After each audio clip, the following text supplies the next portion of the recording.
Billionaire CEO hid his black family out of shame, but when his wife and twins showed up, they became the stars at his own event. "You're ashamed of us," she said, her voice quiet but firm. "Of me." "That's not true," Isaac protested weakly, unable to meet her eyes. "It is true." Cheryl's gaze held not anger but something worse. Disappointment. "You've created a world where we don't exist, Isaac. Where your black wife and mixed-race daughters don't fit the image you're trying to project." The elegant ballroom fell silent as Cheryl stood before him, 15 years of pain and dignity radiating from her presence. Behind her, two stunning young women, their daughters, watched with expressions that mirrored their mother's quiet strength. "I was wrong," Isaac finally admitted, his voice breaking as hundreds of elite guests strained to hear. "I was ashamed. I thought I had to hide you to keep my success. But I see now that I was wrong. I should have been proud of you, proud of my daughters." Have you ever wondered what it would take for a powerful man to finally face the family he abandoned out of shame? To watch as the very people he tried to hide became the center of attention at the most important night of his career? I'm Mr. Harrison, and today I'm sharing the remarkable story of how a billionaire's secret family became the unexpected stars of the night, teaching him the true meaning of success in the most public way possible. If you've ever felt judged for who you are or where you come from, this story will resonate deep in your soul. Give this video a like if you believe in the power of authenticity to overcome even the most carefully crafted deception. Isaac Winters stood at the floor-to-ceiling windows of his penthouse office, watching the city lights flicker like stars beneath him. 52 stories below, people moved through their ordinary lives while he remained apart, elevated by wealth and power that had become both his identity and his prison. At 45, Isaac had built Winters Enterprises from nothing into a tech empire that had revolutionized global communications. His innovations had made him a billionaire many times over. His name appeared on the cover of business magazines. World leaders sought his counsel on technology and economic policy. Yet as he stood there, 18-year-old scotch warming in his crystal tumbler, an emptiness gnawed at him.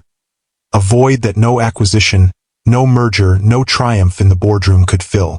"Mr. Winters?" His assistant's voice came through the intercom, interrupting his thoughts.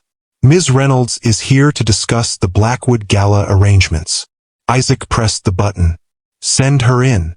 Vanessa Reynolds entered with the confident stride of someone who had never questioned her place in the world. Tall, blonde, and impeccably dressed in a tailored Chanel suit, she represented everything Isaac had convinced himself he needed: sophistication, connections, and a pedigree that opened doors in the highest echelons of society. "Isaac, darling." She air-kissed his cheek, her perfume expensive and subtle. "I finalized the details for tomorrow night. The car will collect us at 7. I've arranged for Vogue to photograph us on arrival, and the Times will want a brief statement about the new venture." Isaac nodded, setting down his drink. "Sounds perfect." "It will be." Vanessa smiled, revealing teeth whitened to perfection. "The Blackwood Gala is the event of the season. Everyone who matters will be watching." Everyone who matters. The phrase echoed in Isaac's mind, stirring memories he'd spent years trying to suppress. "Is something wrong?" Vanessa's perfectly shaped eyebrow arched in concern. "No." Isaac forced a smile. "Just thinking about tomorrow's announcement." "Well, stop worrying. The world is at your feet, Isaac." She squeezed his arm. "This venture will cement your legacy." Legacy. Another word that cut deeper than Vanessa could know. After she left, Isaac returned to the window, but his gaze drifted beyond the skyline to the past he'd left behind, to a modest neighborhood across town where a different life once flourished. 15 years earlier, Isaac had been a different man, hungry for success but not yet hardened by ambition. He'd met Cheryl Jackson at a community college fundraiser where she was performing with a jazz ensemble. Her voice had captivated him, rich and soulful, filled with a depth of emotion that pierced through his carefully constructed defenses. "You're staring," she'd said when she found him waiting backstage after her performance, a half-smile playing on her lips. "I'm appreciating," he'd corrected, extending his hand. "Isaac Winters." Cheryl Jackson. Her handshake was firm, confident. And appreciation is fine, as long as it comes with respect. Always. He'd smiled, feeling something shift inside him. A recognition of something genuine in a world that often felt superficial. Would you like to get coffee sometime? I'd love to hear more about your music. Their connection had been immediate and profound. Despite coming from different worlds, Isaac, the son of middle-class drivers who'd sacrificed everything for his education. Cheryl from a working-class black family with deep roots in the city's arts community. They'd fallen deeply in love. My parents think I'm crazy, Isaac had confessed one night as they lay tangled in sheets, the city lights painting patterns across Cheryl's skin. They say we're too different. And what do you think? Cheryl had asked, her eyes searching his. I think they've forgotten what matters. He'd traced the curve of her cheek with his fingertips. I think they can't see past their own narrow vision of success. When Cheryl became pregnant just 6 months into their relationship, Isaac had proposed without hesitation. They married in a small ceremony, with only Cheryl's family present. Isaac's parents, disappointed by his choice and the hasty wedding, had refused to attend. They'll come around, Isaac had assured Cheryl, though doubt had already begun to creep into his voice. Once they meet you, once they see how happy we are. And if they don't? Cheryl had asked, practical as always. Then it's their loss. He'd placed his hand on her growing belly. We're a family now. That's what matters. The birth of their twin daughters, Tara and Talia, should have been the happiest day of Isaac's life. And for a brief, shining moment it was. Holding those tiny, perfect beings, seeing Cheryl smile as she cradled them, Isaac had felt complete in a way he never had before. They're beautiful, he'd whispered, tears streaming down his face as he held Talia while Cheryl nursed Tara. Perfect. They're going to change the world someday, Cheryl had said with quiet certainty. Just you watch. But as his business began to take off, as investors and mentors entered his life, subtle pressures mounted. Comments about family image and market perception wormed their way into his consciousness. At networking events, he noticed how others introduced their spouses, women who spoke the language of privilege, who understood the unwritten rules of power. Where's your wife tonight, Isaac? A potential investor had asked at a crucial fundraising event. Home with our daughters, he'd answered, the words feeling strangely like an apology. Ah, family man. The investor had nodded approvingly. Important to keep those worlds separate. Business is business, after all. Cheryl, with her straightforward manner and artistic soul, stood out in these circles. Not because she lacked intelligence or grace, she possessed both in abundance, but because she refused to play the games of the elite. She wouldn't change her natural hair to conform to Eurocentric beauty standards. She spoke openly about racial inequality and class barriers. She remained authentically herself. And Isaac, to his eternal shame, began to see her authenticity not as strength but as liability. The breaking point came at a crucial investor dinner. One of the potential backers, after several drinks, had made a racially charged comment about urban markets. Cheryl had calmly but firmly challenged him, pointing out the prejudice underlying his assumptions. I think what you're trying to say, she'd said, her voice level but her eyes intense, is that you don't believe black consumers have the same purchasing power or technological interests. The data suggests otherwise. The room had grown uncomfortable. The investor had backpedaled awkwardly. The funding had still come through, but afterward, Isaac's mentor had taken him aside. Your wife is passionate, the older man had said carefully. But in this world, Isaac, perception is reality. You need to decide what image you want to project. That night, lying awake beside Cheryl, Isaac had made the most cowardly choice of his life. Instead of standing proudly with his family, he began to distance himself. First emotionally, then physically, creating separate spheres for his work and home lives. If you've ever had to choose between being authentic and being accepted, hit that like button. And if you believe that true success means staying true to yourself and those you love, subscribe to Timeless Love Tales with Mr. Harrison for more stories that will touch your heart and challenge your perspective. When Winters Enterprises secured its first major contract, Isaac moved his family to a comfortable but deliberately low-profile neighborhood, away from the spotlight. He began attending industry events alone, making excuses about Cheryl's schedule or the twins' needs. Eventually, he stopped mentioning them altogether, allowing colleagues to assume he was single or divorced. "Daddy, why don't we ever go to your work parties?" 6-year-old Talia had asked one evening as Isaac prepared to leave for yet another event. Her small face was solemn, her eyes, so like his own, searching his face with a perception that made him uncomfortable. "They're boring, sweetheart," he'd answered, avoiding Cheryl's gaze across the room. "Just a bunch of grown-ups talking about business." "But Mommy says families should support each other," Tara had chimed in, always the more direct of the twins. "Aren't we your family?" The question had pierced him like a physical blow, but he'd merely kissed their foreheads and promised to bring home dessert, escaping before the guilt could overwhelm him. Cheryl, perceptive and proud, confronted him one night after the twins' 4th birthday party. A small affair that Isaac had left early for a business emergency. "You're ashamed of us," she'd said, her voice quiet but firm. "Of me." "That's not true," Isaac had protested weakly. "It is true." Cheryl's eyes had held not anger but something worse. Disappointment. "You've created a world where we don't exist, Isaac. Where your black wife and mixed-race daughters don't fit the image you're trying to project. The business world is complicated." "No, it's not complicated. It's very simple. You're choosing your ambition over your family, over our love."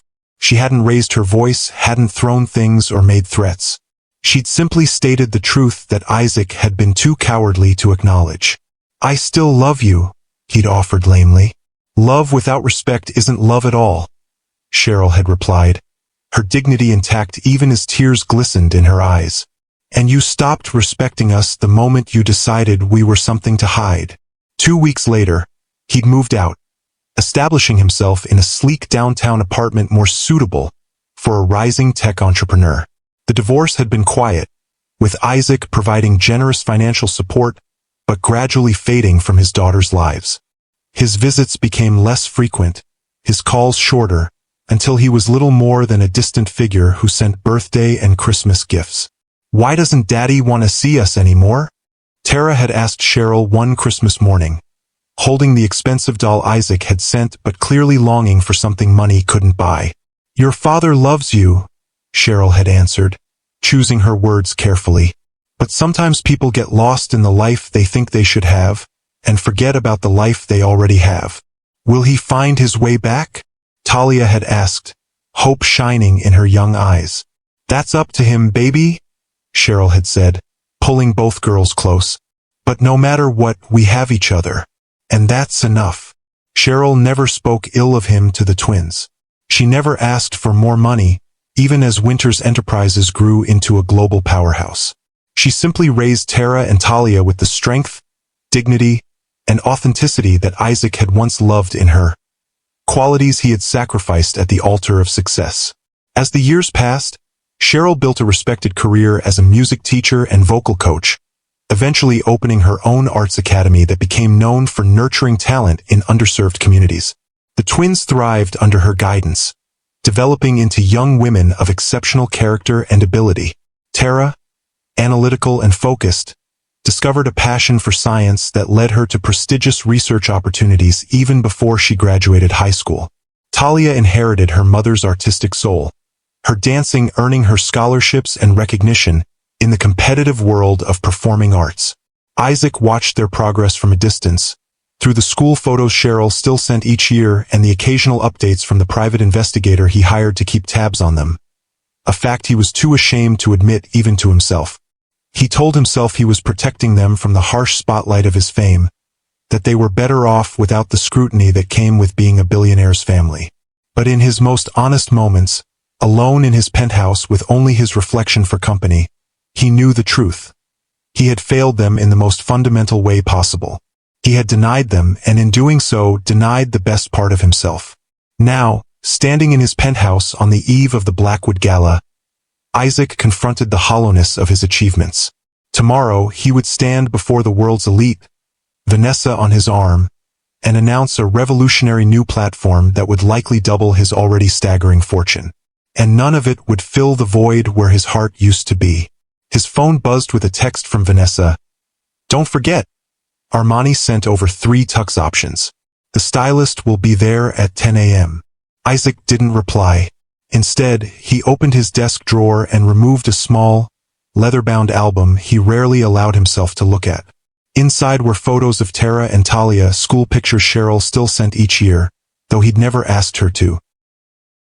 The most recent photos showed 2 stunning young women, now 19, with their mother's warm brown skin and expressive eyes, but with hints of Isaac's features in the curve of their jaws and the shape of their brows.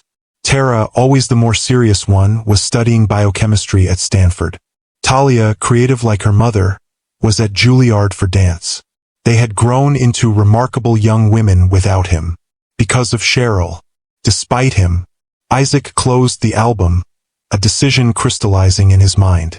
For 15 years, he had hidden his family away, convinced that embracing them would diminish his standing in the world he'd fought to conquer. But looking at his daughters' faces, seeing the women they'd become, Isaac finally recognized the magnitude of his mistake. He hadn't protected his image by hiding them, he'd only revealed the weakness of his character. Tomorrow night, at the Blackwood Gala, Isaac Winters would stand before the world's elite and make an announcement, but perhaps not the one everyone expected. For the first time in 15 years, he would tell the truth. The night of the Blackwood Gala arrived with all the pomp and circumstance befitting the social event of the season. Limousines lined the circular drive of the Grand Meridian Hotel, disgorging the elite of business, politics, and entertainment onto a red carpet flanked by photographers and reporters. Isaac adjusted his bow tie as the car pulled up to the entrance, Vanessa beside him radiating practice glamour in a designer gown that cost more than most people's annual salary. "Remember," she said, squeezing his hand with perfectly manicured fingers. "Tonight is about making connections. The announcement is important, but the relationships you cement here will be what carries Winters Enterprises into its next phase." Isaac nodded, though his mind was elsewhere. All day, he'd been haunted by the decision he'd made while looking at his daughter's photographs. In the cold light of morning, his resolution had seemed impulsive, even reckless. What would he actually say? How would he explain 15 years of absence? And what would it mean for the carefully constructed image he'd built? "Isaac," Vanessa's voice cut through his thoughts. "Are you listening? The car door is about to open." "I'm ready," he said, though he wasn't sure if that was true. The moment they stepped onto the red carpet, the flashes began. A storm of light capturing their arrival for society pages and business publications. Vanessa moved with practiced ease, striking subtle poses that showcased her gown and the significant diamond pendant Isaac had given her for their 6-month anniversary. "Mr. Winters," reporters called. "A comment on tonight's announcement? All will be revealed inside." Isaac replied with the confident smile he'd perfected over years of public appearances. "Winters Enterprises is about to change the game again." They moved through the gauntlet of media and into the grand ballroom, where hundreds of guests mingled beneath crystal chandeliers. The room was a sea of wealth and influence. Tech moguls, finance titans, celebrities, and politicians all gathered to see and be seen. Isaac, Lawrence Blackwood, the evening's host and one of the most powerful venture capitalists in the country, approached with arms outstretched. "The man of the hour, Lawrence." Isaac shook his hand firmly. "Thank you for hosting tonight. Wouldn't miss it for the world." Blackwood clapped him on the shoulder. "Your new platform is going to revolutionize how we think about digital privacy. The investors are practically salivating. If you've ever had to face a moment of truth that could change everything you've built, comment below." I read every comment, and your stories of courage and authenticity inspire the content I create for this channel. "That's the plan," Isaac replied, accepting a glass of champagne from a passing waiter. "We're projecting market dominance within 18 months. As Blackwood launched into a discussion of market projections, Isaac found his attention drifting. The conversation felt hollow, the words empty. For years, these interactions had been the center of his world, The deals, the connections, the strategic positioning. Now, they seemed like elaborate theater, everyone playing roles that had little to do with who they really were. Isaac will tell you all about it during his speech. Vanessa interjected smoothly, sensing his distraction. Right now, I need to steal him to greet the senator. As she guided him through the crowd, Isaac caught glimpses of his reflection in the mirrored columns that lined the ballroom. He looked every inch the successful CEO.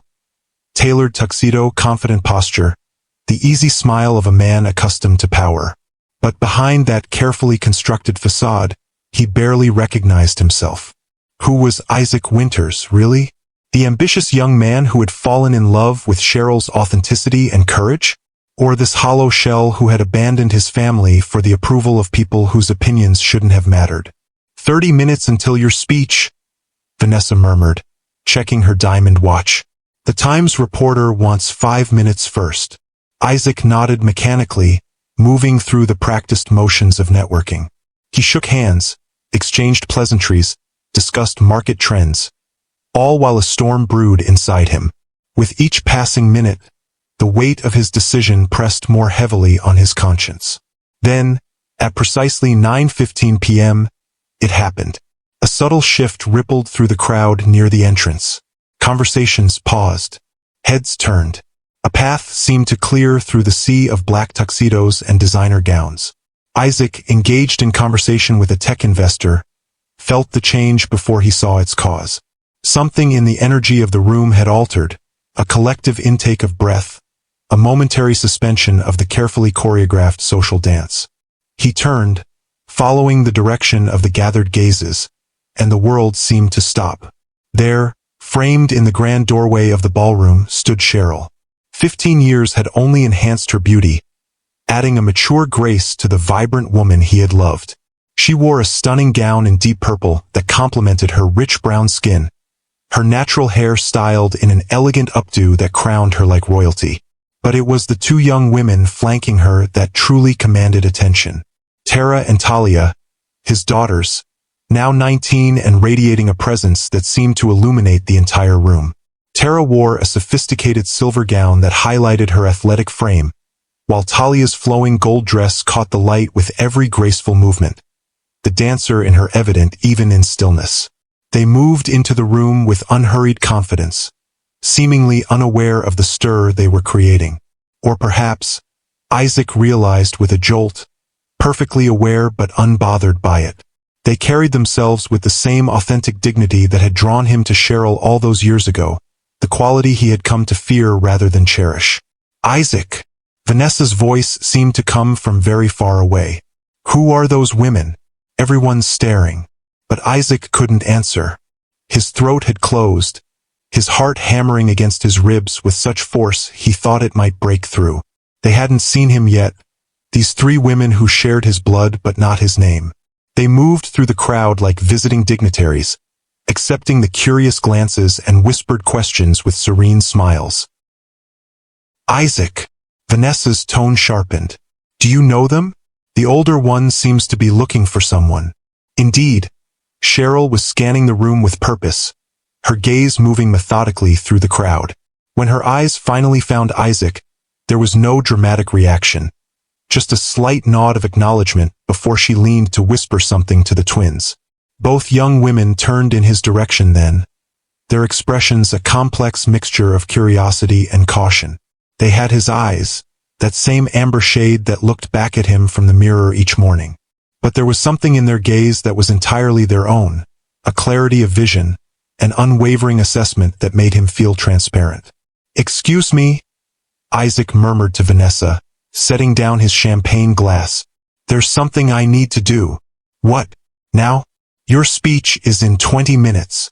Vanessa hissed, but Isaac was already moving across the room, drawn by a force stronger than social obligation or business strategy.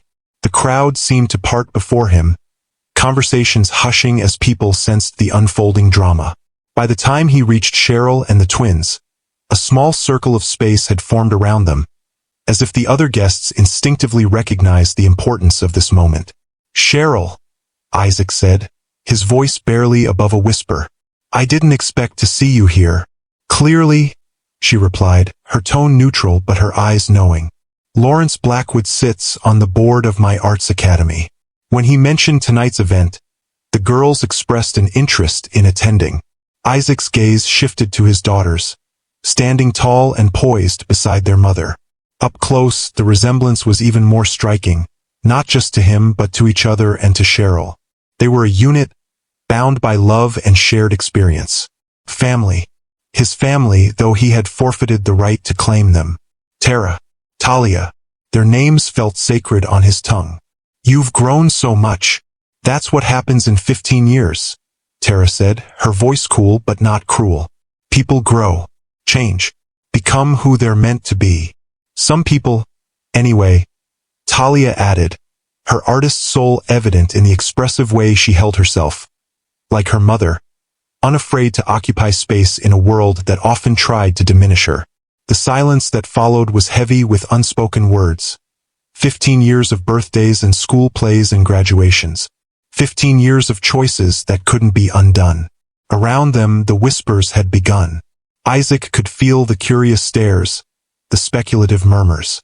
Who were these women? What was their connection to Isaac Winters, the famously private CEO whose personal life had remained largely a mystery to the public? Perhaps we should continue this conversation somewhere more private, Isaac suggested, acutely aware of the attention they were attracting. Why? Cheryl asked, her gaze direct and challenging. Are you uncomfortable being seen with us, Isaac? Still, the question hung in the air between them, loaded with history and hurt. Isaac felt something crack inside him, the final fracture in the facade he'd maintained for so long. No, he said, his voice stronger now. Not anymore. He turned to face the crowd, which had grown larger as word spread through the ballroom that something unexpected was happening. Vanessa had pushed her way to the front, her expression a mixture of confusion and growing alarm. Isaac, she hissed, reaching for his arm. The Times reporter is waiting. And who are these people? Isaac gently removed her hand from his sleeve. Vanessa, I'd like you to meet Cheryl Winters Jackson, my ex-wife. He took a deep breath, then continued. And these are our daughters, Tara and Talia. The shock that registered on Vanessa's face was mirrored in the expressions of those close enough to hear. A ripple of surprise moved through the gathering crowd as the information spread. You're... what? Vanessa's perfectly composed facade cracked. You were married? You have children? Why didn't you ever tell me? Because he was ashamed of us, Talia said, her voice carrying clearly in the hushed room. Weren't you father? The directness of the question, the use of the formal father rather than dad, cut through Isaac like a blade. But it was the truth. A truth he had been running from for 15 years. If you've ever had to confront a painful truth about yourself, share this video with someone who needs to hear that authenticity always wins in the end. And subscribe to Timeless Love Tales with Mr. Harrison for more stories that explore the complexities of family, love, and redemption. The elegant ballroom fell silent as all eyes turned to Isaac, waiting for his response. In that moment, surrounded by the elite of society and facing the family he had hidden away, Isaac Winters finally understood the true cost of the choices he had made. Yes, he admitted, his voice steady despite the emotion threatening to overwhelm him. I was ashamed, not of you, never of who you are, but of my own weakness. I let others define success for me, and in doing so, I failed at the only thing that truly matters. Cheryl's expression remained composed, but something flickered in her eyes. Not forgiveness, but perhaps recognition of the truth in his words. I don't understand, Vanessa interjected, her carefully cultivated poise slipping further.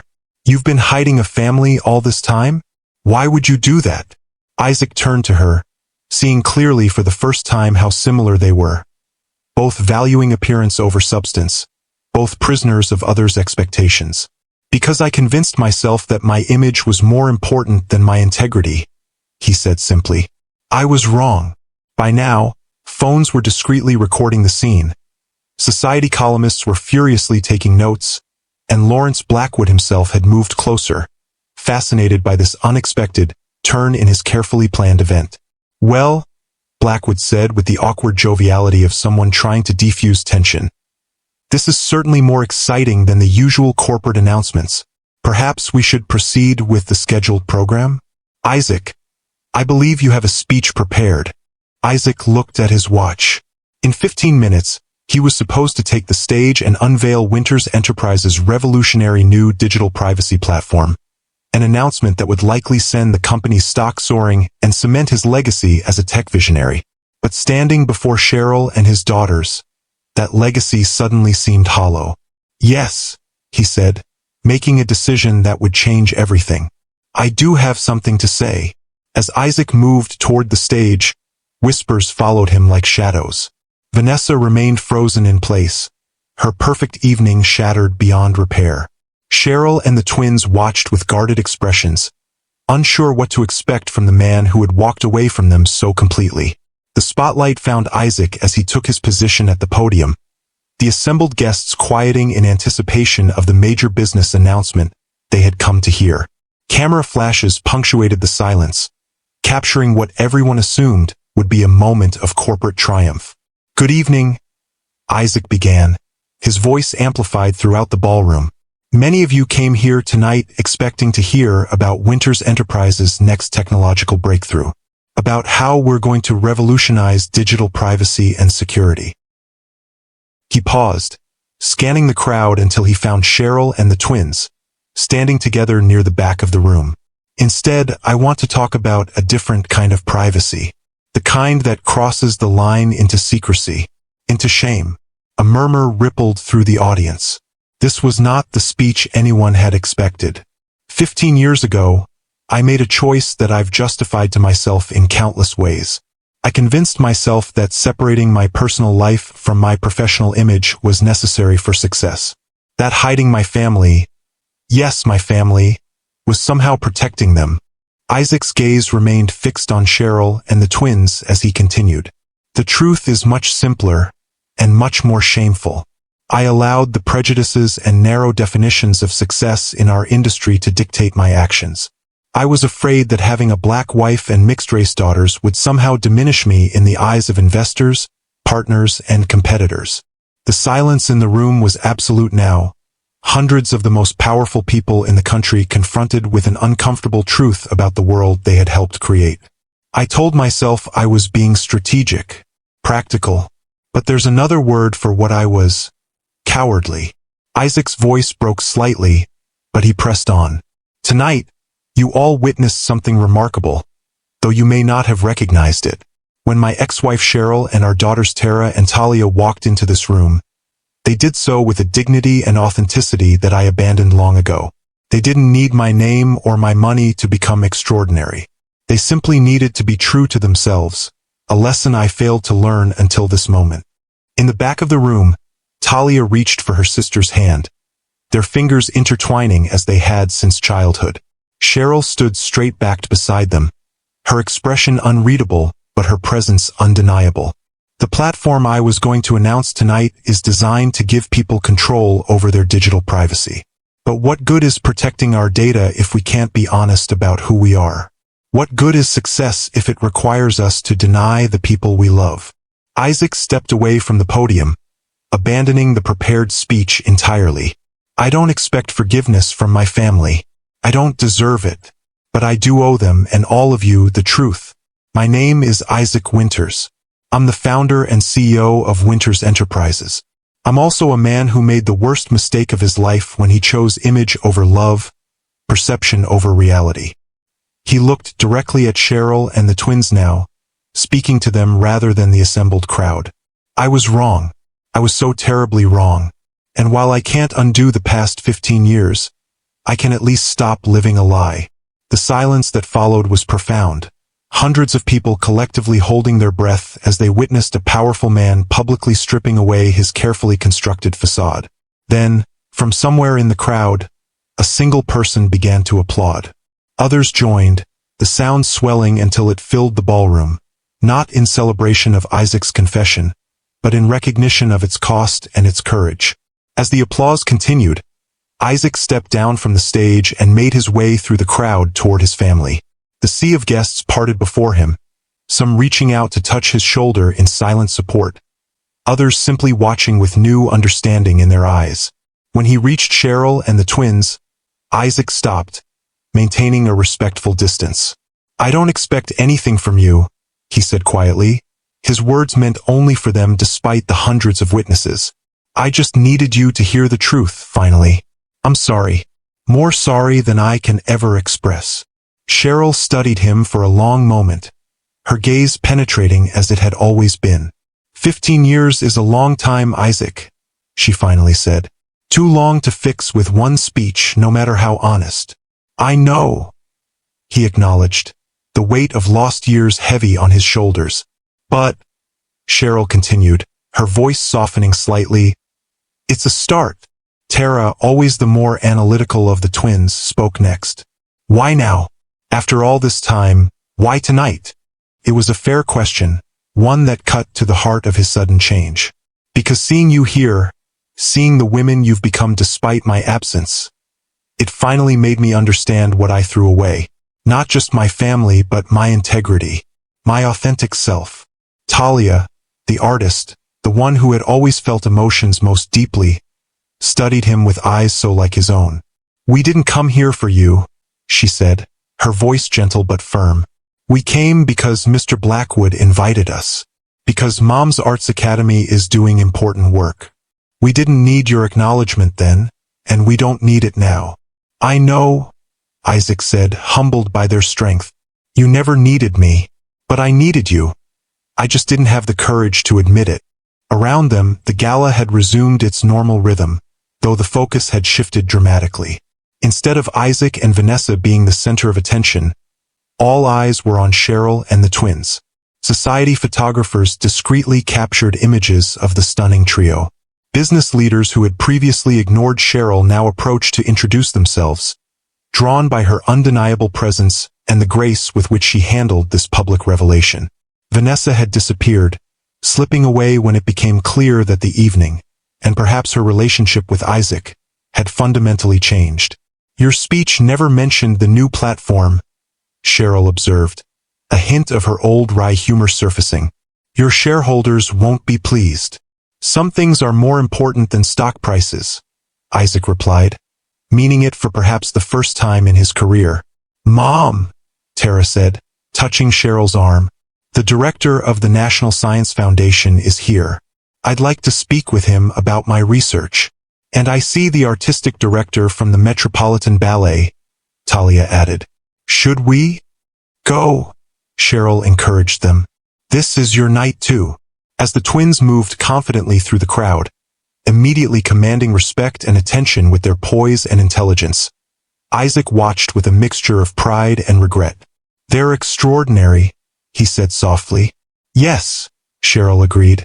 "They are. Because of you. Because they know who they are and where they come from," Cheryl corrected.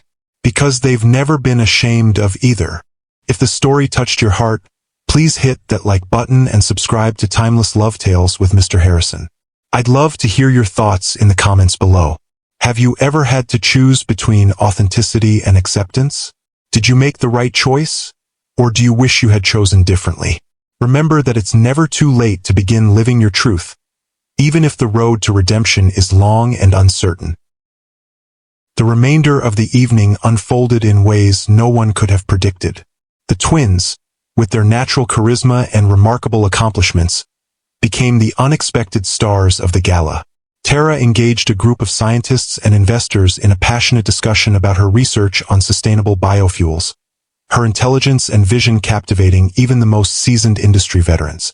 Talia, when coaxed by an admiring crowd, performed an impromptu dance that left the audience breathless with its grace and emotional depth. Throughout it all, Cheryl moved through the room with quiet dignity, neither seeking attention nor avoiding it.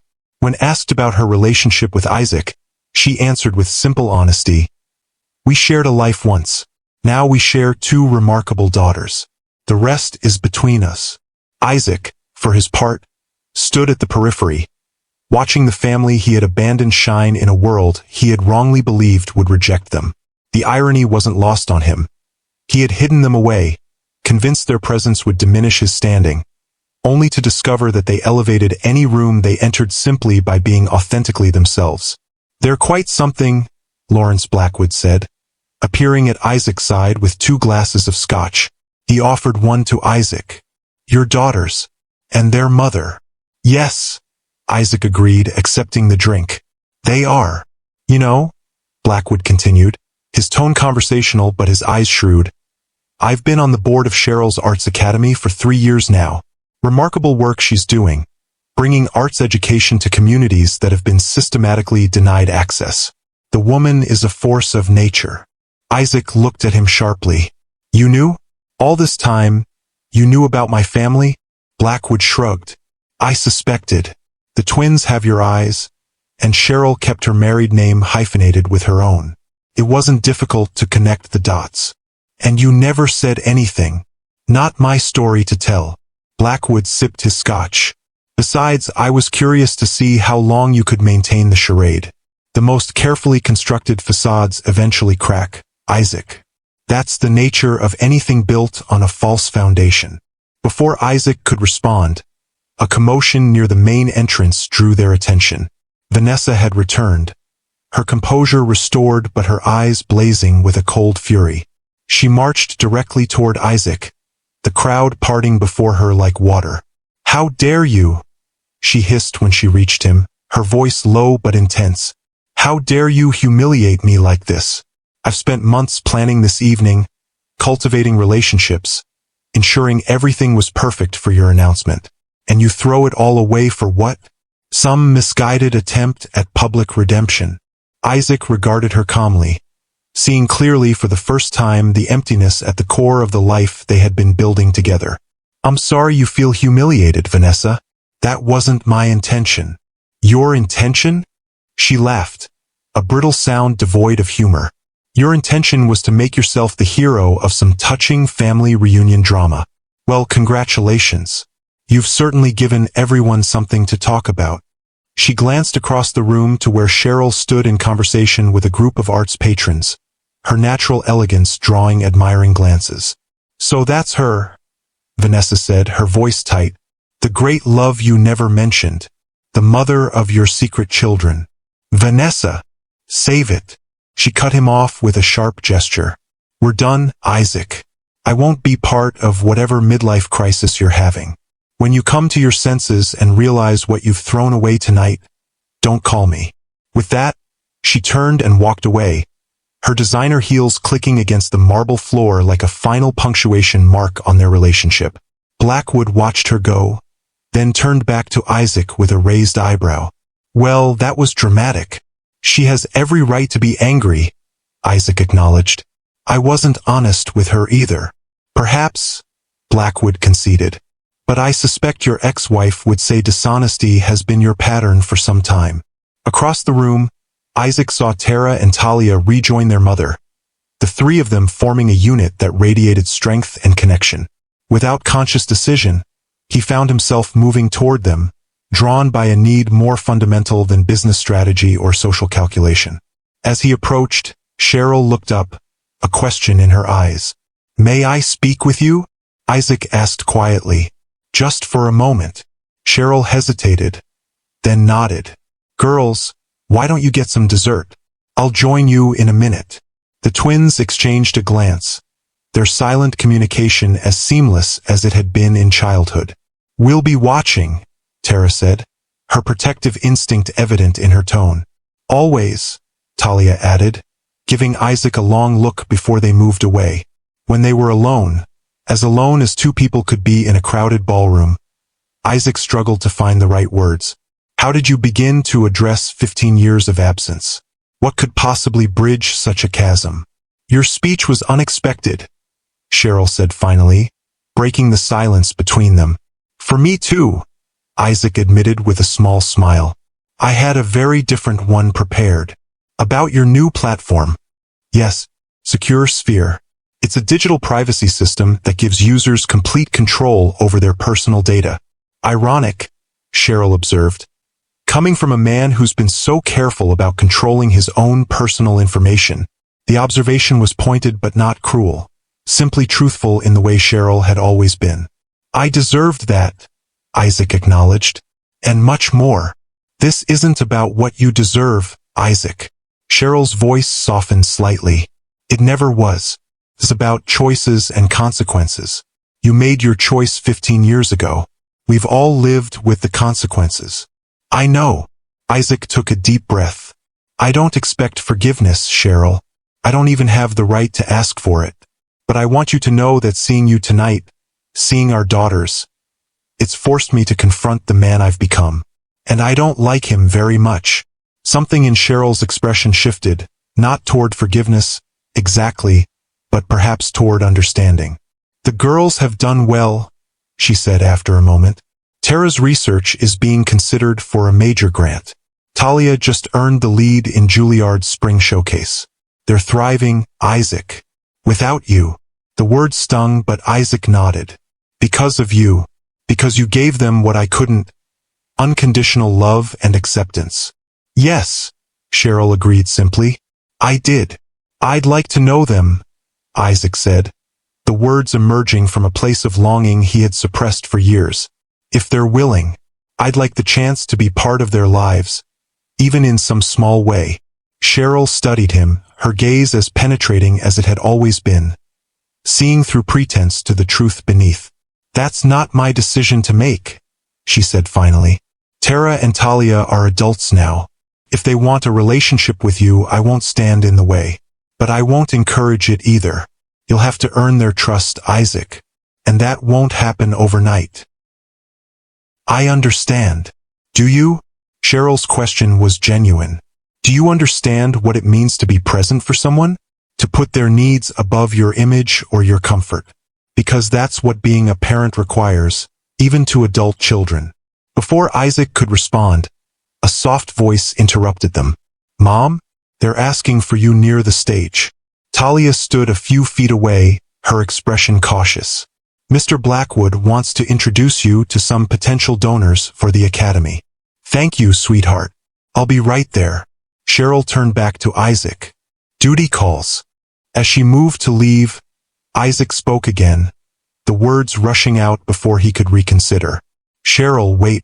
I just need to say, thank you for sending the photos every year, for giving me that small window into their lives, even though I didn't deserve it. Cheryl paused, then turned back to face him. I didn't do it for you, Isaac. I did it for them. So that someday, if they asked about their father, I could tell them honestly that I had kept the door open, even if you chose not to walk through it. With that, she moved away to join Blackwood near the stage, leaving Isaac alone with the weight of her words and the magnitude of all he had sacrificed for an image that now seemed meaningless. If you've ever wondered about the true cost of living an inauthentic life, this story shows how high that price can be. Hit the like button if you believe in the power of second chances, and subscribe to Timeless Love Tales with Mr. Harrison for more stories that explore the complexities of love, family, and redemption.